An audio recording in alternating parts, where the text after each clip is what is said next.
నమస్తే మేడం. నమస్తే మేడం. ఎక్కడి నుంచి వచ్చారు మీరు? మేము నర్సంపేట పాత్ఫైండర్ హై స్కూల్ నుంచి వచ్చామండి. అంటే మీ బాబు పార్టిసిపేట్ చేశారా? లేదు మేడం, మా స్టూడెంట్స్. నేను టీచర్ని మేడం. మీకు ఏ పర్ఫార్మెన్స్ వచ్చింది ఇక్కడ? మా పిల్లలు ప్రతిదీ నచ్చింది, మా పిల్లలు చేసిన ప్రతిదీ. ఓకే, మా ప్రోగ్రామ్ కండక్ట్ చేస్తుంటే మీకు ఎలాంటి ఫీలింగ్ కలిగింది? బాగానే ఉంది మేడం. ఇలాంటి ప్రోగ్రామ్స్ కండక్ట్ చేస్తేనే కదా పిల్లలకు కూడా కొంచెం ఉత్సాహంగా ఉంటుంది. ఇలా ఏ సబ్జెక్ట్ చెప్తారు? తెలుగు మేడం, ప్రైమరీ సెక్షన్లో. ఓకే, ఇక్కడ యాక్టివిటీస్ అవన్నీ జరిగాయి కదా. అవును. మీ స్టూడెంట్స్లో ది బెస్ట్ ఎవరు అనిపించారు మీకు? మేఘన. ప్రతి ఒక్కరు హైలైటే మా స్టూడెంట్స్.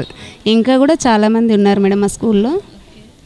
మా ప్రిన్సిపల్ సార్ కూడా ప్రతి ఒక్క పిల్లలు ఇలాగే వస్తూ పార్టిసిపేట్. మా ప్రిన్సిపల్ సార్ కూడా ఇలాంటివి చాలా ప్రోత్సహిస్తారు. ప్రతి గోనెల భిక్షపతి గారండి. థ్యాంక్ యూ మా పర్ఫార్మెన్స్కి. Thank you madam.